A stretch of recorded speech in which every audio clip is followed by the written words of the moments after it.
Scientology could be called, well, you could call it a religion of religions. Howdy everybody, and welcome to the Indie Scientology podcast. I'm your host Andy Nolch, and I'm not going to be a space cowboy because I decided I'm not going to run with that slogan anymore. I was just experimenting. I didn't know I didn't know where I was going with that. But yeah, I'm Andy Nolch, and I might be a space cadet, but I'm not the space cowboy. These are closed-door secret briefings about vital information about Scientology and the world, information that you need to know, okay? And you don't have to be a Scientologist. This is just, yeah, I mean, you'll understand a lot more if you're a Scientologist, but you don't have to be. And this briefing is about OT8, which is the highest level in Scientology. And it's part 3 of my OT8 briefing because 2 years ago I did part 1 and part 2, but things came into my life that were, COVID, just all this stuff happened, but also I needed to study more. And to do those first 2 parts of my explanation of OT8, I had to do so much research you wouldn't believe. Well, I thought I was ready to do part 3 and finish off that briefing series, but I wasn't. And I had all these things happen in my life which helped delay me getting on to doing this part 3. And I think it was, honestly, so that it gave me more research time. Because, you might not believe this, but I believe there is God. I believe there is some sort of interdimensional force, something that's deep that cannot be explained. And I believe that God guides me and assists me. And that's why God helped delay me doing this part 3, so that I'd done enough reading and that the information that I give out is accurate. So I'm being guided by God so that you get accurate information. Call it whatever you want. Call it the Galactic Confederacy. Call it an interdimensional force. Call it a future version of myself, or myself in the future, or something. But I'm not going to go into why I believe I'm being directed by God. Okay, but I have serious reasons to believe it, and it's not just like I don't know, an idiot who believes in God. Like, I've got reasons for that, okay? So this information you're going to get in this part 3 of my briefing about OT8 is really, really deep information. And I'm not going to read out the actual OT8 introduction document, which is called the student briefing. I'm going to save that for the next one, okay? But I'm just going to talk about OT8 in this one, and I've learnt a lot more since doing part 1 and 2. That's why this delay was so important. It was almost as if, like, going to do this briefing today, it was almost as if I expected a bomb to go off, or to get arrested, or like something to come into my universe to stop me from doing this, because that's how long it's been. This briefing's been delayed. But recently I've studied a lot of magic, Crowley stuff. I've become friends with a Christian, a proper believing Christian, not just like a suburban, casual, cultural Christian from the 90s. That's not a real Christian, okay? That's just like, there's a big difference. So I've understood a real Christian, and I can understand why people why Hubbard didn't like Christianity, and the Satanists don't like Christianity, and I get it now because I've actually conversed with a true Christian, and I get it. I get how it's a whatever that I'll get into, but I need to have all these experiences line up. This is where God guides me, so then I can give you a briefing into this this briefing you're going to get today.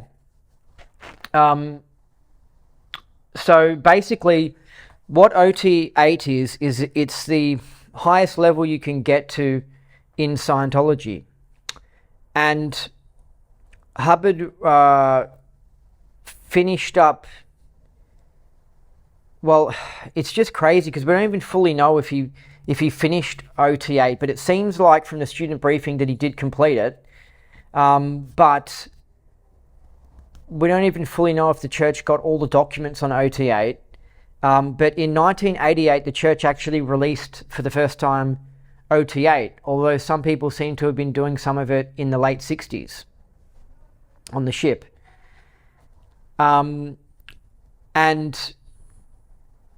then the church ran into some problems with it, and they modified it. And then, so the church has like a new OT8, and people outside the church have sort of come up with their own OT8s of what they think OT8 is. And some people outside the church have come up with levels above OT8, and they're what they think the levels are above OT8, but it doesn't really seem that there even are levels above OT8. Hubbard might have had ideas of what you might do past OT8 and might have half written things down, but I don't think anything's perfectly written down of what's above OT8. And that would make sense. That would explain why the church hasn't released OT9 in 30 years, because they were supposed to release OT9 in 1988, but they didn't. And they haven't released it since. And so it doesn't really appear that there's levels above that.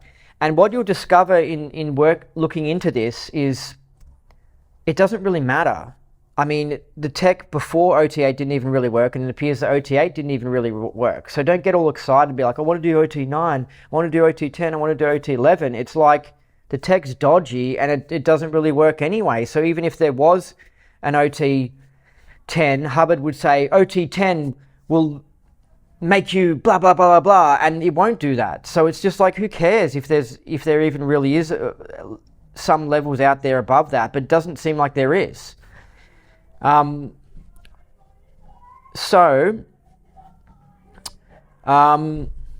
some noise next door. I'm just wondering if you can hear it. Hopefully you can't. You shouldn't, because I've got this little mic here. It should just sort of pick up this area, but it might pick up a little bit of what's going on next door. So basically, I'll start just going through these dot points I've written about OT8, but what it seems that OT8 does is that, firstly, I want to say this. It makes sense that Hubbard would finish his bridge on OT8 because I think Crowley has his levels finish at number 8 or something like that. And so it backs up. I already know from investigation Hubbard was into Crowley stuff, but so was like Led Zeppelin, so was the Beatles, so was so many people were into Crowley stuff, but it was just kept secret because of it's because Christianity was so strong back then. You just had to keep these things secret.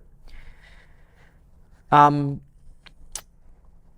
yeah, the fact that Hubbard wrote up OT8, and then because in the OT8 student briefing, which I'll read in the next briefing, he says it's like it's written in 1980. He knew he was not gonna live that much longer, and it's like his dying message to Scientologists, and it has OT8 in it. So he's finishing off his tech on OT8.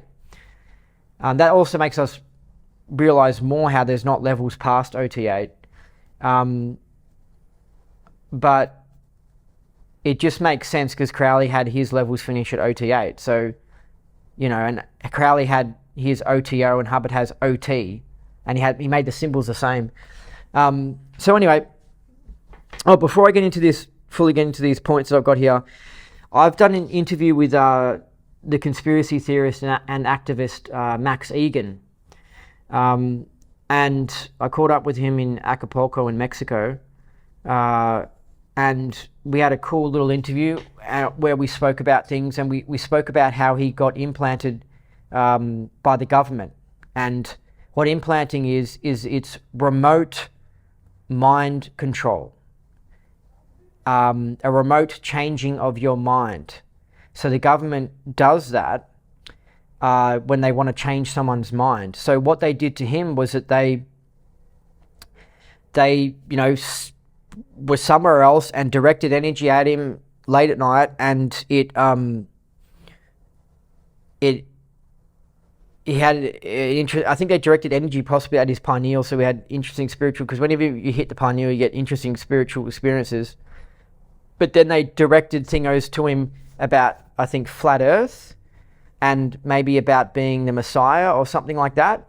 So they wanted him to come across as this crazy flat earther who thought he was like Jesus or something. But the problem is that it didn't fully work on him. Maybe he was too aware, he was too switched on to what the government is capable of, and it half worked. And then after that, he made a video saying some of these wacky ideas, but then about flat earth and about being a messiah or something like that, or working out the truth about the whole matrix or something like that. And he was sort of rambling, and he appeared to be he appeared to be crazy. And why the government did this remote mind control on him was because at that time he was raising awareness in Australia about the government starting bushfires, because it was just before COVID hit. And remember, I don't know if you remember the whole thing about it, Australia being on fire, even though we weren't, the whole of Australia wasn't on fire, there was just some big bushfires, but they blew it all up, and the government started those bushfires. And they do it in California, they do all this weather stuff as well. And so Max Egan was actually exposing the truth about that. And this amongst conspiracy theorists, this government starting fires thing isn't well known. It's much more well known now. Anyway, so it makes sense that he got on their bad books, and then they had to do something to discredit him, because I think he got some articles in some sort of mainstream media thing, and then they had to make him out to be a complete nutter. And so they did this remote mind control thing to him. They did an implant. And he tells of that experience in the interview I did with him. So you can just look up my name and Max Egan and stuff like that, and you'll find this interview I did with him. But I just want to recommend that, because after this podcast finish, after this OT8 stuff, this is the last couple of Scientology podcasts I'm doing. I'm moving into other stuff, and this Max Egan is sort of the start of my whole other direction in the content that I'll be making. And I'll come up with a new podcast or whatever, and I'll sort out the name of it. I've been doing stuff for the Unshackled at the moment, and I'll probably continue that, but might come up with my own name for a podcast or something like that.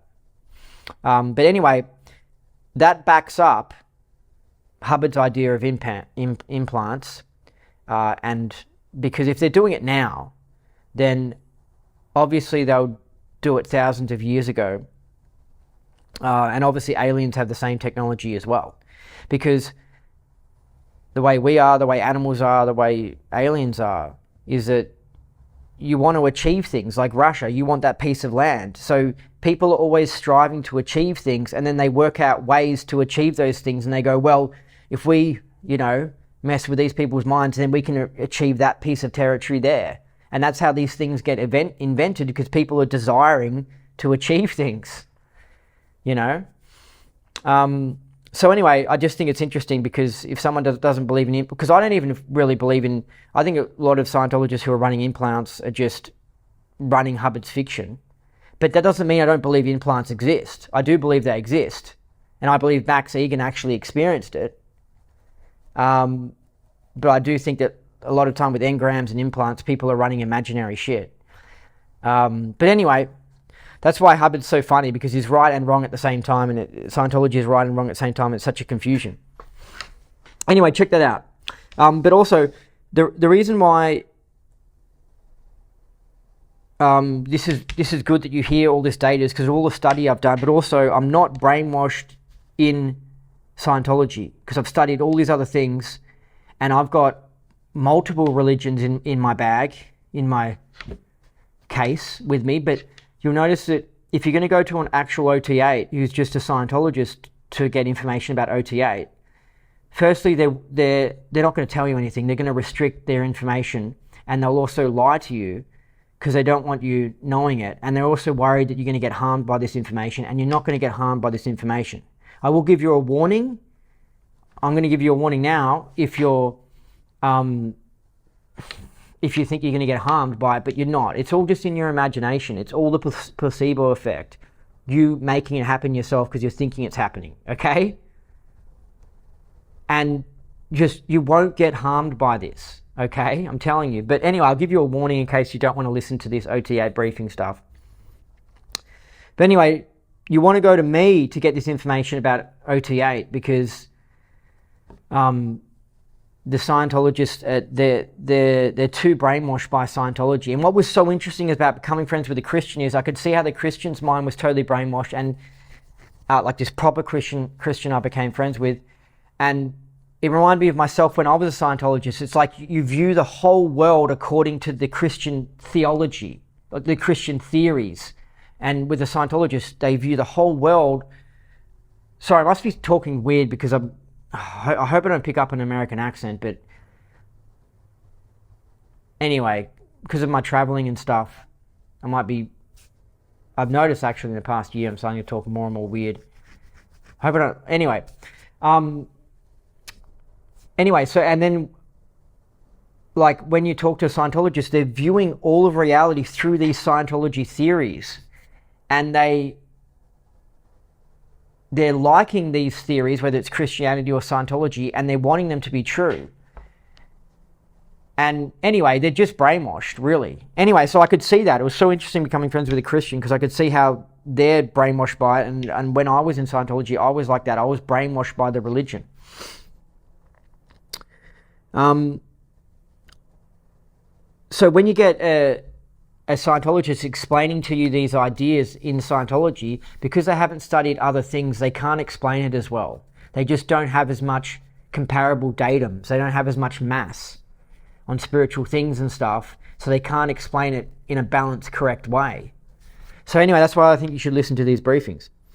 Now, you could go back to part 1 that I did, and you probably should, part 1 and part 2.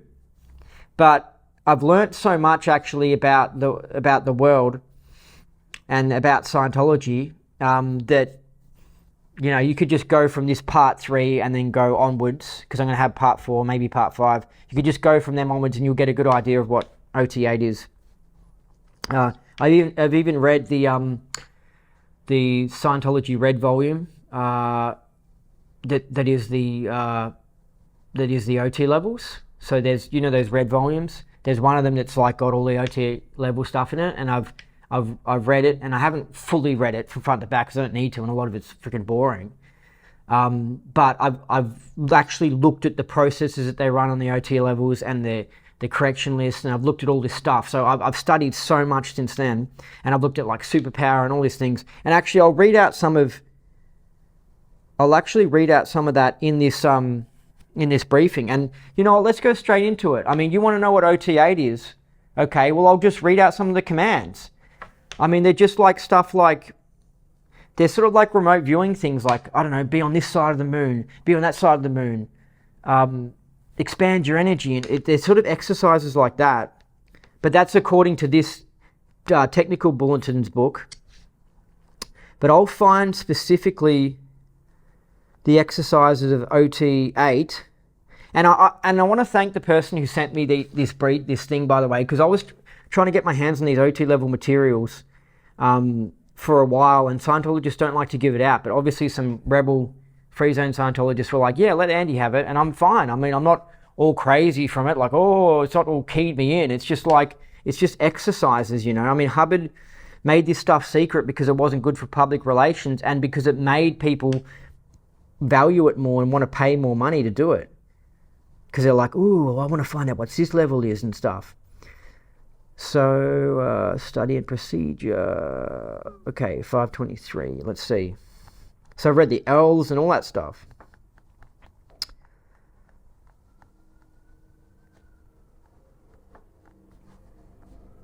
So get excited, get ready. Oh my God, get ready to get totally keyed in and get fucked up by just hearing what the OT levels are. Ooh. I mean, it's just so ridiculous. And it's the same as with the OT3 stuff and the Xenu stuff. There's heaps of people who haven't done that, who haven't done the proper levels leading up to it, and they can just read it. And I read it, and you hear the ideas in it, and you don't get fucked up from it. It's just bullshit, But maybe if you try and actually sit down with an auditor and run it, and you're not ready for it, maybe then you can get stuffed up by it. But who knows? But definitely not just reading it on the internet like I am now. All right. Oh, this doesn't even have page numbers. I'm going to have to skip through till I get to OT8. Hold on.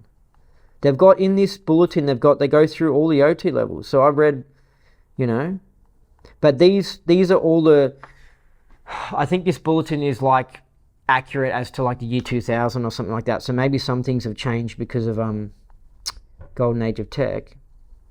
But it's got all this stuff on NED for OTs, so I have an idea of what NED for OTs is, which is a whole nother briefing probably, but I'm not going to do it. But it's just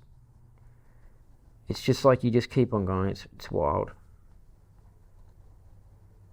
I mean, just on the NED for OTs thing, since I brought it up, I mean, in case people don't know, but on the OT levels, you start handling entities, which are like little ghosts, basically. And so you've been busy doing all the bridge auditing yourself, and then you get to these higher levels, and suddenly you have to audit all these little ghosts. And sometimes they have misunderstood words. Sometimes they're SP ghosts. Sometimes they are a rock slammy, like there's all these correction lists, and I read them for all these ridiculous things you can be doing on auditing these little ghosts. So you can this is how people can spend years and years on the OT levels and solo knots and stuff, because they're auditing these little ghosts. And it's just like, what the hell? And it's not just like one simple procedure. Okay, talk to the ghost, tell it to go away or something like that, right? It's like there's all these correction lists if it stuffs up, and they might have an MU. They might have all these things. Anything that can happen to a PC might happen to the little ghost, the entity, the body thing that you're auditing. And it's just like, no wonder why people get bogged down on this. And it's just like, I don't know, I think it's just pretty, I don't know, I just think, what the hell? Like, I believe entities exist, but I don't, and again, this is such a Hubbard thing, where it's like, there is truth to it. Like, I've seen some stuff, like especially with ghosts and stuff, there is energies or something out there, but Hubbard making you do this procedure and the certain way of doing it, and then if something stuffs up, which it seems to always happen because it's just retarded tech, people have to run these big correction lists and stuff. And like, not only do these little ghosts, you audit these little ghosts stick together into clusters, and you have to order a whole cluster, and then clusters stick together, and it's such a what the fuck? Like, it's so ridiculous. So then that's why people spend ages on these solo knots and all this sort of stuff, because they're dealing with these little ghosts, and it just, there's so much stuff to do. And I'm just looking at that now.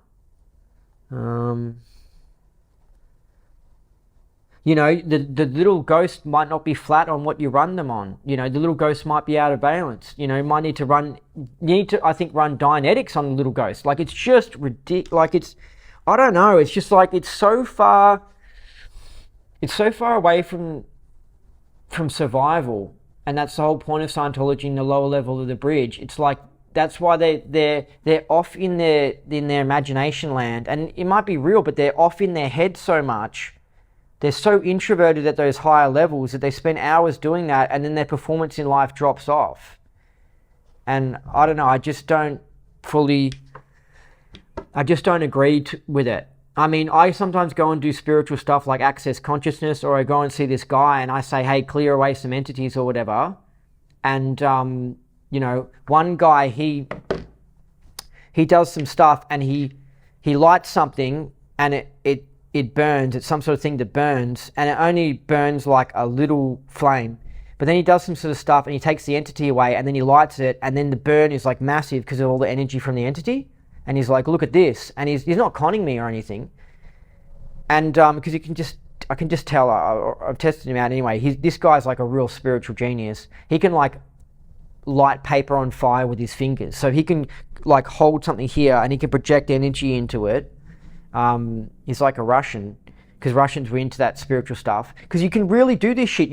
People who are psychic can turn light bulbs on with their mind and stuff. This is all real. You can move objects with your mind. It is freaking real. Anyway, he's legit. Okay, I know that the freaking lefties and atheists won't believe what I'm saying, but this is true.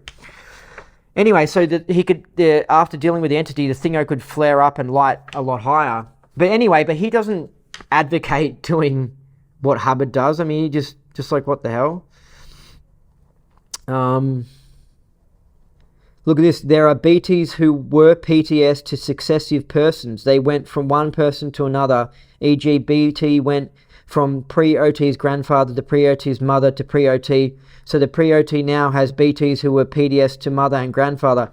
I mean, this is so ridiculous. You have to audit this stuff. So you can see how you've done all this stuff and then you hit these levels at the top, well, below OT8, but these high levels, and then it's like, whoa, the bridge just opens up like, whoa, there's so much to do. And that's how people can spend so long on it. And it's so far away from the idea of objectives and getting out of your mind and you know, objectives, which is all extroverting, and it's just so ridiculous, I think.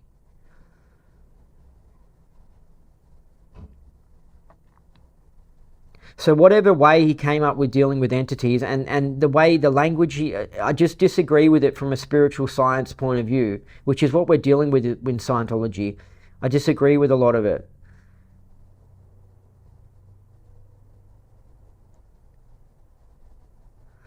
I'll get there. You probably want to hear this stuff. BTs and clusters who have been run on Dianetic chains may have to be taken apart by assessing and handling an L3RF. I mean, it's just so ridiculous because he comes up with a theory, you know, a form. It's really easy. This is how you audit the BT away, which is a little ghost. This is how you audit little ghost away. You just do this. And then you look after it. You look after that, and it's like, oh, but you can also order like this. You can also order like this. Oh, this is also what happens. And the BT can get stuck to the grandmother. And then, the chair broke. Then, the BT can have an MU. And then, the BT can be suppressive. And it's like, I thought that this was all simple and easy. And it's just with the entity stuff, it's like what he did with Dianetics, where he came up with this simple book at the start with Dianetics in 1950 that was cool. And then he just went, this, more. And it's just like, what the hell? And it's because he's trying to handle a problem that the first thing never handled. The Dianetics never solved the problem properly in the first place, so he kept on coming up with more stuff trying to solve it. And the BT, the original entity thing that he came up with to try and handle a problem, was really him trying to cover up the fact that Dianetics didn't work in the first place. But then he came up with the BT thing, and then that, of course, didn't work because it's not the real why. And then he goes and comes up with more and more complex BT things, and then you get the NED for OT and the NOTS documents, and you're just like, this is just ridiculous. Anyway, so look at this, handling BTs messed up on OT3. And you fact check the OT3 event, it just seems very strange and it's unlikely that it's true. Like, it's just like, what the hell? And this is why I love about this OT8 document, because he admits that the OT3 didn't do it, the Dianetics didn't do it, like didn't make a free being, which is the whole point of Scientology. So he admits that he was wrong all the way along, and then he says it's the Antichrist, which I'll get into later, which is just so interesting. Look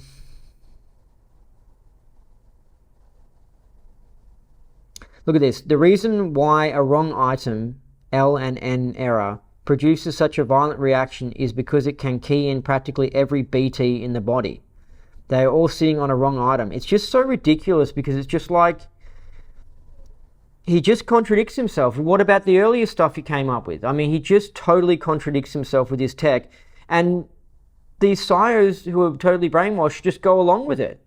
And it just like, they're not like questioning. And then the psyos, the psyos who are members of Ron's org, they go along with Captain Bill's theories on things. And it's like, well, who the hell's right? I mean, they all contradict each other. How can Captain Bill be right and LIH be right? And then you're like, no, well, this is a new reason. And it's just like, it's just ridiculous. BTs with misunderstood words. It's just like, whoa. The body's ear might hear one thing and the BT might hear something else entirely. I mean, it's just so ridiculous. And even the way how he explains how to speak to the BTs, I know I'm going off topic, but I guess you probably want to hear this anyway. Even the way how he explains how to audit the BT, it's still not even that clear. It's like, dude, lay down exactly how you sit in the chair and how you audit the BT. Like, it's just worded in such a wishy-washy ways. It's like, do I sit there and I say, hi BT, do you have a Miss Withhold? Do you have a blah, blah, blah? Like, he doesn't clearly lay it out. It's just written in such a shit way that you just read it and you're like when you get on the OT levels, you'll be reading it and going, okay, so I look for reads on the meter and I'm supposed to imagine in my head the auditing commands. Like, imagine right now, BT, do you have a misunderstood word? Like, it's just not clear. It's all just so retarded.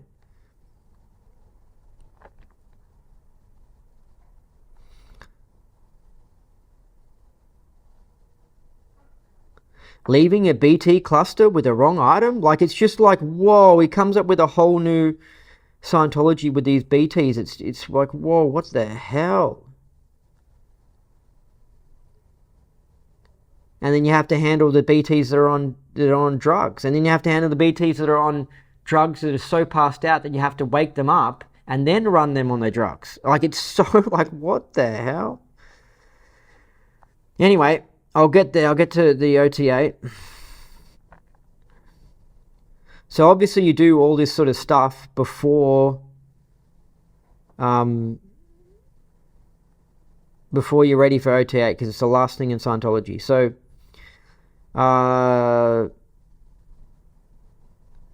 there's a student briefing, which I'm going to read out, but it isn't in here because the church has denied it because it's so controversial and has such deep information. And then there's also another document called Why Thetans Mock Up for OT8. Apparently the textbook for OT8 is History of Man. So there's History of Man stuff that's going to occur, like those sort of engrams or whatever that you run in History of Man. Like, that's what will come up in OT8. So if you want to get an idea of some of the OT8 stuff, read History of Man. This Why Thetans Mock Up document, it says, why Thetans mock up. And personally, I don't think it's that interesting. It just never interested me that much. I just thought it was like, I didn't think it was that genius. But I remember speaking to a Scientologist who was really impressed by this document, but I wasn't. I was more impressed by the other one.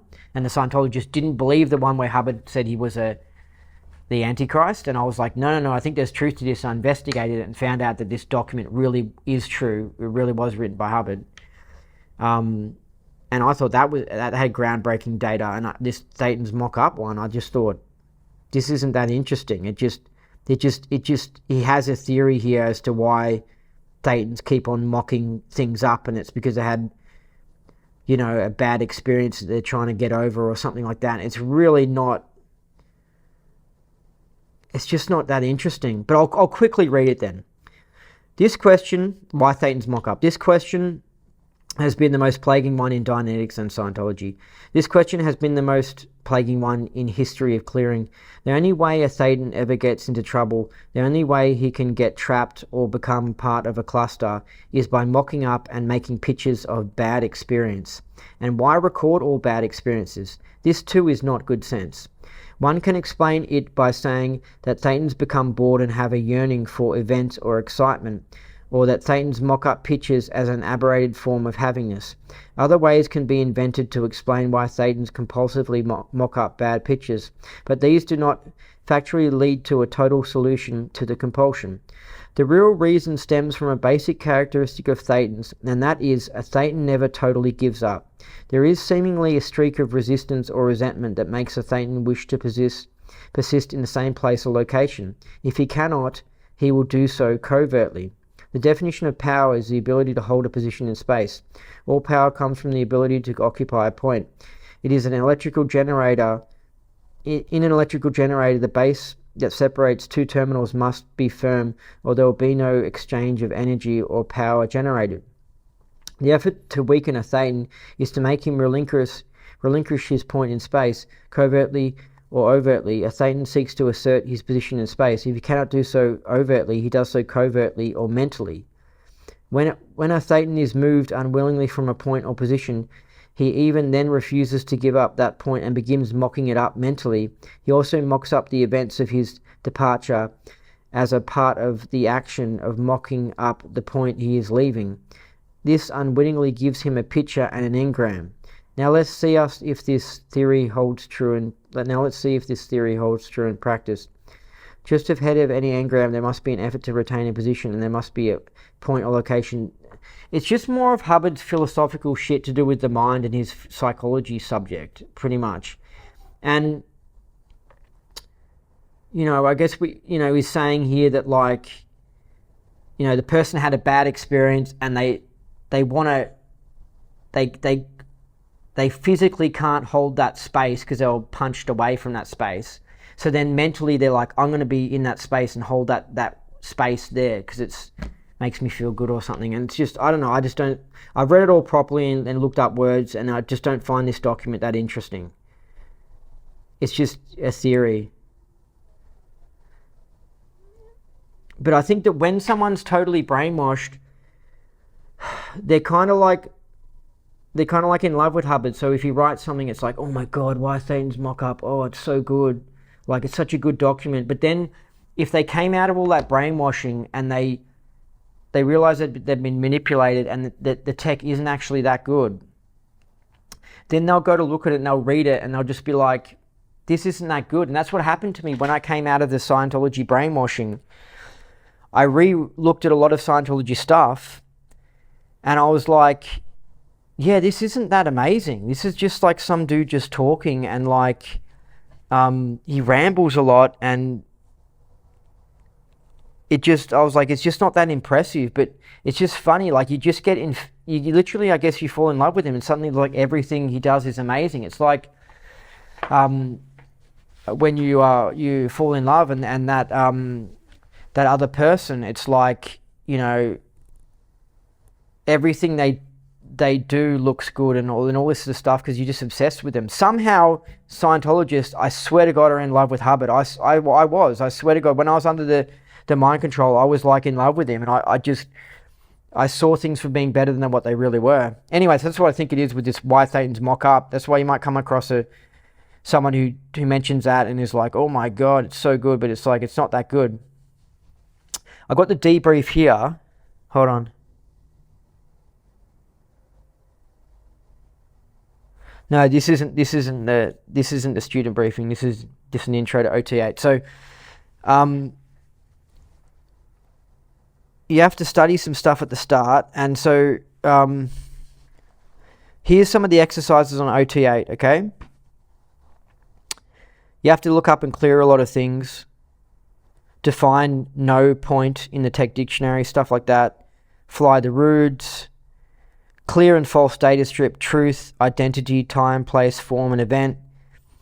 Clear and data strip the 8th dynamic, God, infinity, self, this sort of stuff.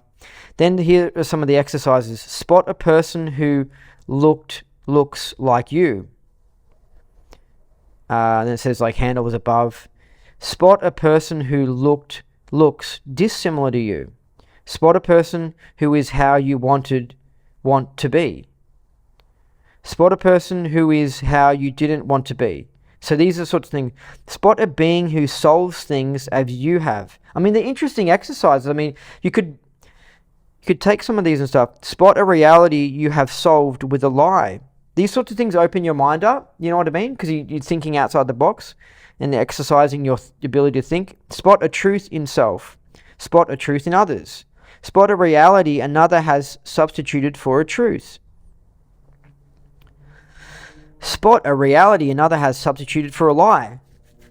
So these are the sorts of exercises. Create a future for yourself. Place yourself in it. Place another in it. Postulate some truth about it. Now let go of it. Spot each portion of your theta that was abandoned. Spot points where you have experienced joy or ecstasy in creating in this lifetime and on the backtrack. Spot some theta you have created. Now, hold on a second.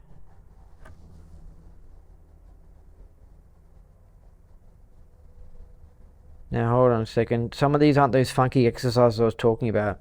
Okay, so in this bulletin I got, those funky ones, I think where I was saying, be on the other side of the planet, be on the moon or something like that. I think they were from OT7 actually. Spot your PT creations in this messed universe. Recall a truth you agreed didn't happen. Spot the exact truth in it. Spot any lie in it. Now let go of it. Yeah, this doesn't have the exercises. I think OT7 or OT6 has more to do with exteriorization exercises and stuff. But these are some of the commands on OT8. So there, you've got it. Spot a person who postulates as you do. Spot a person who you postulate for. I mean, if you just sat down in a chair and did one of these questions each, that would do something. I mean, it'll open up your memory a bit and stuff. But also, I want to mention that people seem to get fucked up after doing these high levels. And it's not just OT8, it's the other ones before it as well. Somehow they introvert the person too much, or maybe they do stir up some entities or something, and some of the people on high levels in Scientology are messed up because some of this tech messes them up. And you can listen to an interview on the internet with Ron Miscavige, and his YouTube channel, I think, is called Life After Scientology. He did a 3-part interview with George Whitack or something. And George did OT8, the first version of that the church released. And he said that his ability to think was screwed up after it, and his IQ levels dropped, and he ended up getting fired from his job. And he knew it. He knew he was messed up after it. And you can listen to his interview, and he does seem a bit screwy in the way he thinks and stuff like that. So Hubbard just created something that just fucks people up. And some people might get wins here and there and stuff, but just to let you know, it's just like, that's the deal with OT8. And I came across an OT8, and she was out pointy, and so she could have been messed up by it, you know. There's something about introverting therapy or something like that. It might just have a messed up effect on people. But there's something so deep about Scientology. Honestly, Hubbard, it seems with his OT levels, created a way to give people cancer, which is just fascinating. All these people are getting cancer on these OT levels. So many that it's just strange. And this was happening back in the 70s before Miscavige so-called stuffed up the tech. It's no, it was stuffed up back then. That's actually why Captain Bill created his own OT levels, because he was trying to fix up the mistake. And then he ended up dying in 1991 of some disease or something.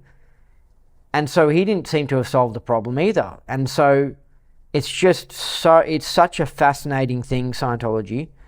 So there's some of the commands, Spot other beings you feel high ARC or love for.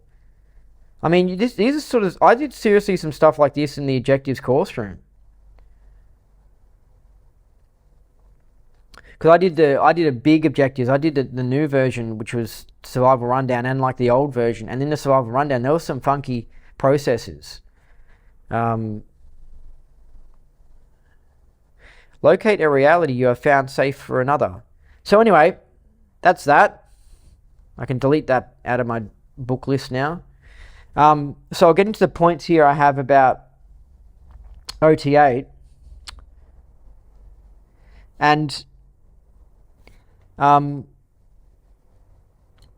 Hubbard mentions Jesus being bad in OT8. And if you read apparently the Talmud, which is like the Jewish Bible sort of, and if you read Muslim books, apparently they helped to discover that Jesus had a bad side and how he didn't die on the cross, because that's the truth about Jesus. He didn't die on the cross. And when you review all the information, it seems like he didn't die on the cross. And I mean, I know for sure he didn't, because I got we've got the writing data, but we've also got remote viewing data, trustworthy remote viewing data, and that was that he didn't die on the cross. And so that's why Christianity as a whole it's just, I don't even know if I want to talk about Christianity, okay? But I'm not against cultural Christianity, because a lot of Americans are like sticking onto it because it's part of their culture and their tradition, and it's like bagging, if you say something bad about it, it's like bagging their football team. But if you talk about spiritual science and information and actual facts about the universe, the scientificness of Christianity, it's just completely wrong. And it's all based on a lie, because he didn't die on the cross, because Christians believe that because he was died and sacrificed, now they're set free. And it's like, he didn't die on the cross. He wasn't sacrificed. It was another guy. And I don't even know if that other guy even died on the cross. He could have been drugged, so he didn't feel the pain, and then they took him down and they quickly ran away. So the guy could have survived it. So it's, the only way to describe their religion is that it's completely ridiculous. Just completely ridiculous. And I just have to say the truth. I'm sorry. There's nothing more I can say about it. It's a completely ridiculous religion. They also, Christians believe that suddenly one day, it's weird that they believe Jesus will come back, but they think Jesus might come back. They think that stuff that was written in those old books that were around 2,000 years ago, they think it's relevant to stuff that's going on today, which I think is faulty, because it's like, no, John, when he had his revelation, was talking about stuff back then that was going on, and like a war with like Rome and stuff, and it's so irrelevant to today. But also Christians believe that like that suddenly the apocalypse will come, and then all the true believers in Jesus will suddenly just disappear, because they'll snap up and suddenly go to heaven with God. And it's just so bizarre, and it's just so a religion. It's so a religion. It's so not scientific, and the believers are so brainwashed in it, and they're doing it to themselves. They're making themselves believe it, and they want it to be true, because it's a nice theory about life, and it makes them feel warm on the inside, like having an imaginary friend makes you feel warm on the inside, because the truth is pretty tough to confront.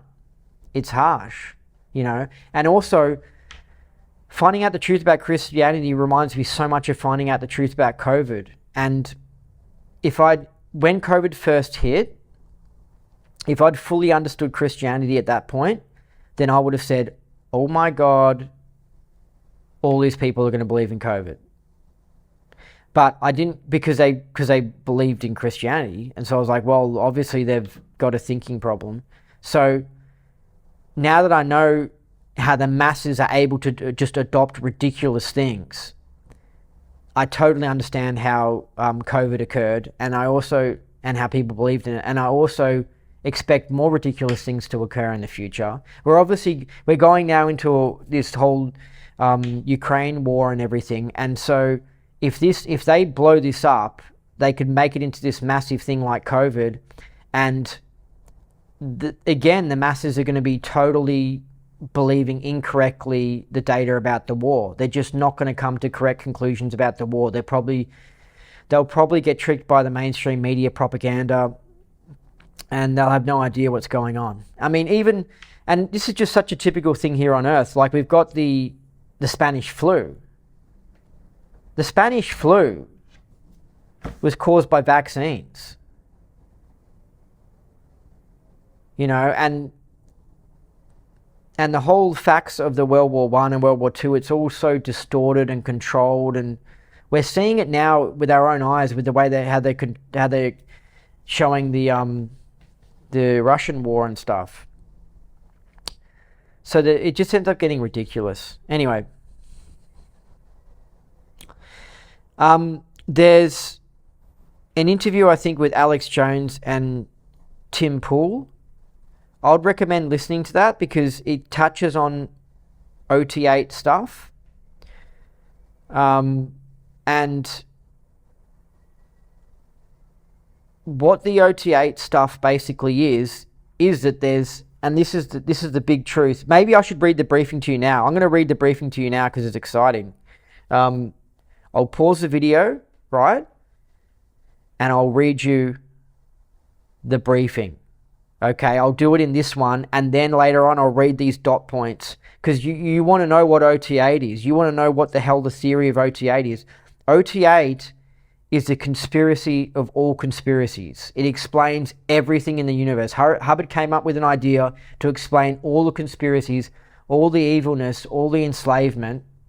It's in OT8. So, you know what I'll do? I'll save that for the next one, okay? So next briefing I'm going to do will be the OT8 debrief, because that's a huge document, and then you'll actually know what OT8 is, right? The theory of the OT8 and everything, and I'll go into it, and I'll go into the auditing and stuff, because this thing we just read here, this is like, of those exercises, this is the church's new version of OT8, but I want to try and get you the OT8 that's actually what Hubbard originally intended, right? And so when I read you the student briefing, we'll get an idea of what OT8 really is and the theory behind it and everything, but it involves auditing the genetic entity, which is the body basically, and the DNA sort of. But anyway, I'll do that in the next one. And then the last one will be me reading out these dot points here and summarizing OT8.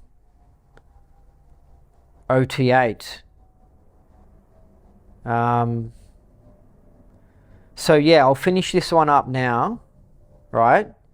But,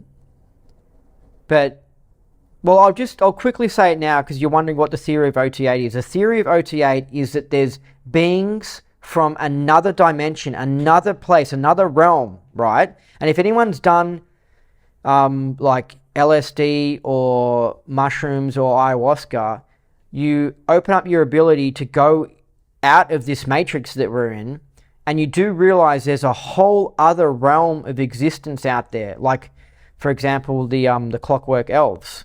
The elves. I mean, where the hell are they? They're not here, right?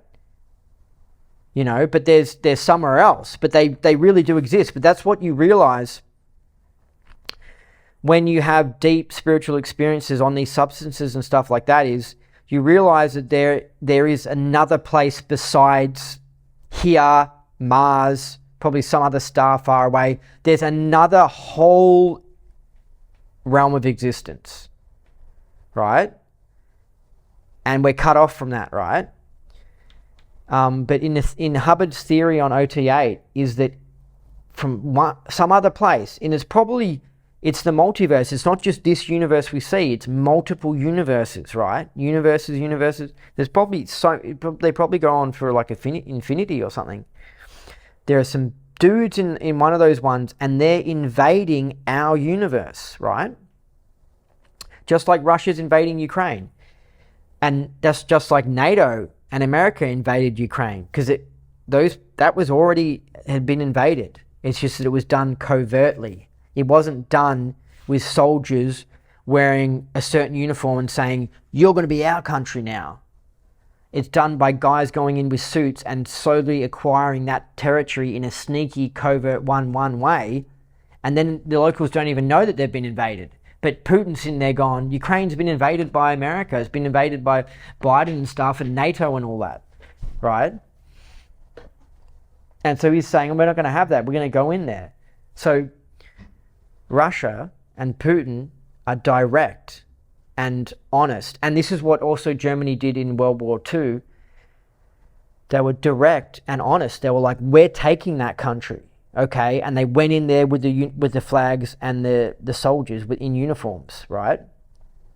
They did an overt invasion, right? But covert, sneaky invasions exist, right?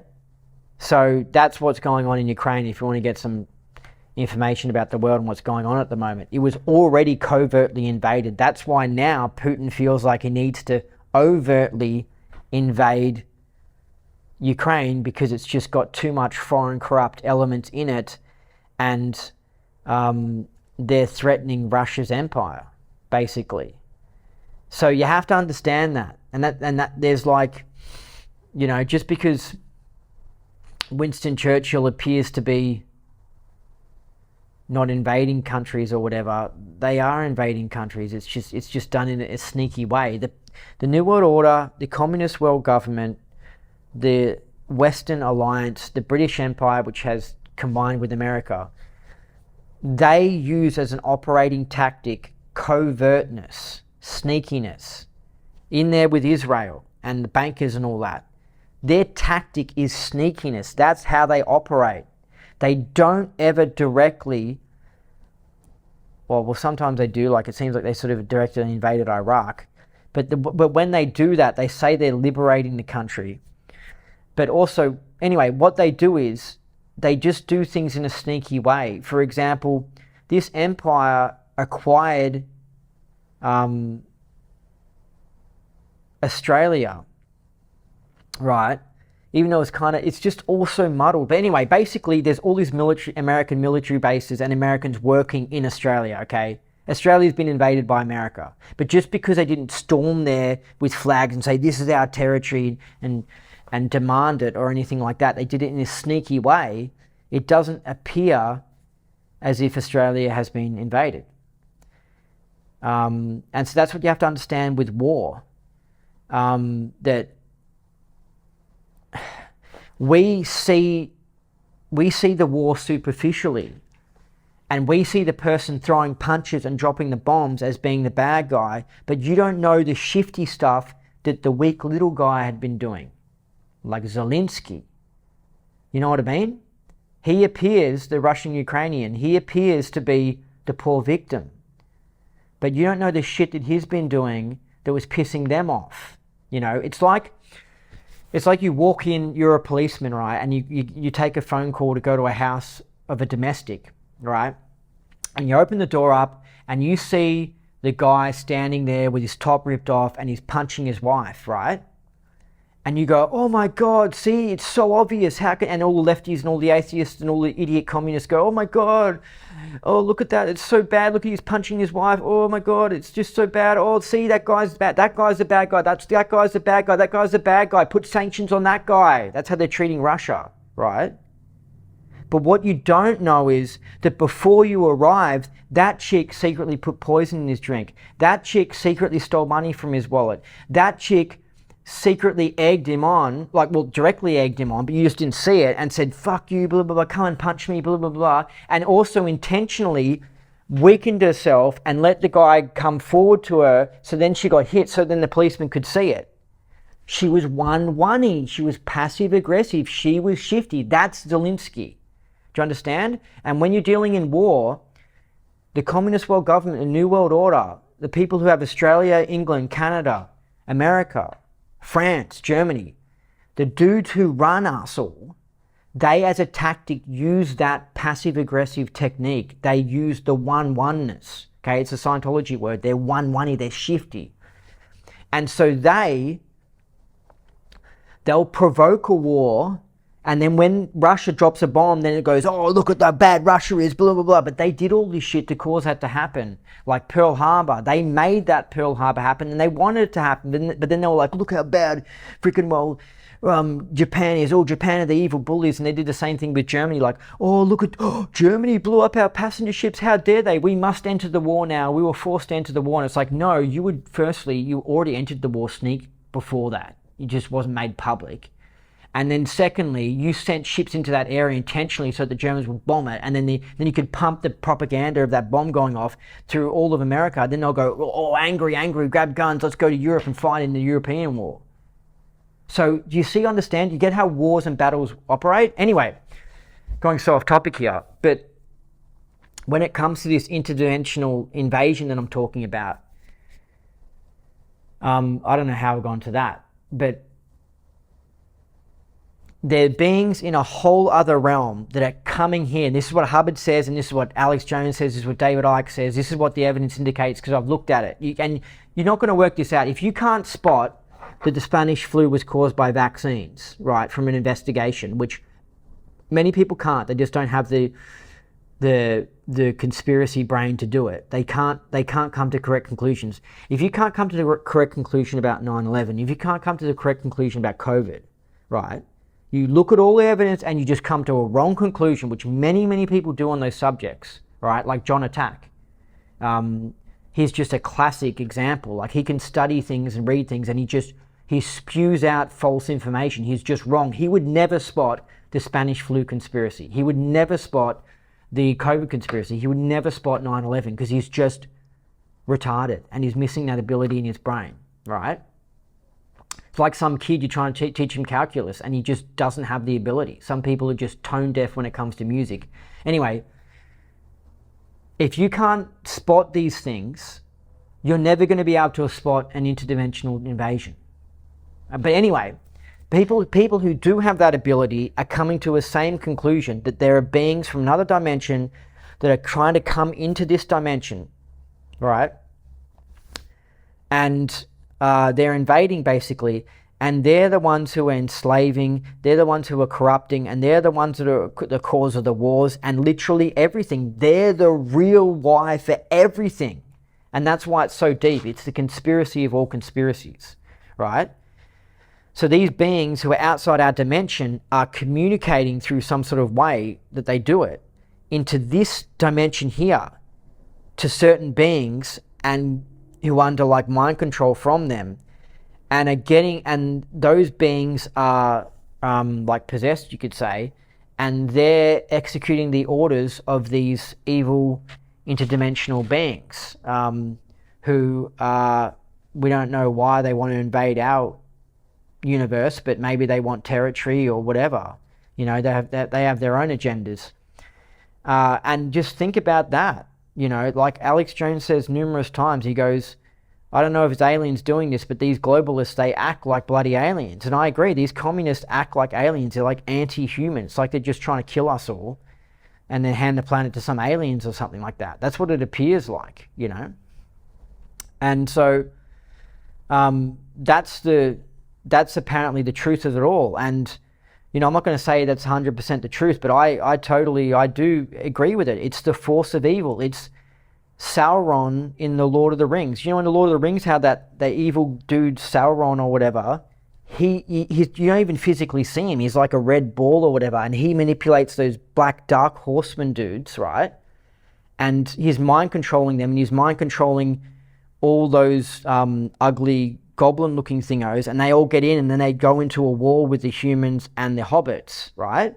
That, if you want to know the theory of OT8, that is it, Lord of the Rings. And Lord of the Rings was written by like a Freemason, which means he's a spiritual magician and truth lover and deep investigator, because that's what Freemasons do and stuff like that, and the Rosicrucians and the Crowley people and stuff like that. That's what they're into, investigating the truth.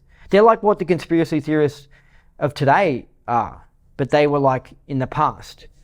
And now it's like those sort of movements have died down, and now we've got, you know, I don't know, Stefan Molyneux, David Icke, me, like Alex Jones, Joe Rogan fans, the new Enlightenment. But anyway, they were like the old Enlightenment. They did it through their Freemasonry and their secret societies. Anyway, he was like an Oxford scholar, the guy who wrote Lord of the Rings. And those, I'm telling you, there's so much truth in Lord of the Rings. That's almost like a briefing in itself. But it seems that Earth did have hobbits in the past and did have, you know, like the, what are they called? The elves or whatever, the blonde angels in the story, you know, the ones the telepathic communication and stuff. Like 10,000 years ago, Earth, or 100,000 years ago, Earth was much more like the Lord of the Rings. He seemed to have put what he had found out about life and studying history and stuff. He was like an Oxford professor or something like that on history. J.R.R. Tolkien. He put that into his fiction story, and he literally hit the nail on the head with that Lord of the Rings story. So watch the three movies, and you'll get an idea of the theory of OT8 and this idea of this interdimensional force invading and trying to take over and causing all the wars and everything. Okay? So that's the theory. Basically, there's some beings, and this is what Hubbard says, and I'll read it out later on in the next briefing. I'll read what Hubbard actually says, but that's the theory. Basically, there's some other place, these dudes in some other place are trying to invade our universe, and they're corrupting and they're causing problems, and they're mind controlling the people who are causing problems, and they're the cause of communism. Basically, they're the cause of the New World Order. They're the cause of pedophilia. They're the cause of everything, because they're just wrecking and fucking up our society, and they have plans to enslave us, and they're going ahead with it, and they're putting us in bodies basically, and they're making the bodies a trap so the spirit can never leave the body, and that's the theory basically of OT8, and that's what Hubbard leaves as his truth revealed, the truth of the whole game, the whole game of life and the whole experience. And that's why it's so deep, and there's evidence backing up, and there's other people who believe the same thing, and I believe it as well. From what I've seen, it really seems like that's what's going on. So that's why this briefing is so exciting, because you're finding out serious deep information about the universe in these briefings. It's the conspiracy of all conspiracies, and Hubbard doesn't say that, but basically he's saying that if you read his stuff. That's what it's implying. And yeah, so that's it for this briefing. Look forward to the next one, because that's where you can actually hear LRH, and I'm going to read to you the banned document, because the church has covered this one up like there's no tomorrow, because it's so controversial. But you've got to hear this truth, man. I mean, he says some wild shit in this document, and it's so exciting. And you'll get some more truth about Christianity, and yeah, it's cool, it's deep stuff, and I'm telling you, like, Scientology is awesome if you do it for like 11 years and you study all this stuff, and then you come out of it and you try and piece together the truth. But I think it's not that good if you get trapped in it. But I also think it's not that good if you're not bright. Like, I think you need to be bright, and then you can come out of it, but anyway, it's just cool. It's so cool. And I don't regret it for a second. Like, it's just, I've learnt so much. He sends you Hubbard stuff, like this student briefing document I'm going to read in the next one. I had to look into so many things to try and fact check it, because when I first read it, I was like, this is so wild. Is this real? Like, but it seems to make sense or something like that. I was like, no way. And I was like, and I'd spent ages trying to understand what he was trying to say in this student briefing document. And I think I'm going to give you my interpretation of what he actually is saying in that document, because you can pick it up now and you'll read it and you'll go, what the hell is this? Like, you'll struggle to understand it. But I think I can, the summary I'm going to give you in the part 4, the one that's coming, I think that'll give you a good ability to actually work out what the hell is trying to communicate in that document, because it's such deep information, and you're not going to hear this anywhere else. Also, this is hardcore stuff. So thanks for listening. I've been your host, Andy Notch, the Space Cowboy. Oh, I'm not anymore. I'm just Andy Notch. So subscribe or whatever and all that. Check out that interview I did with Max Egan. That's exciting. And until next time, remember that what you thought was impossible is possible. Always. See ya.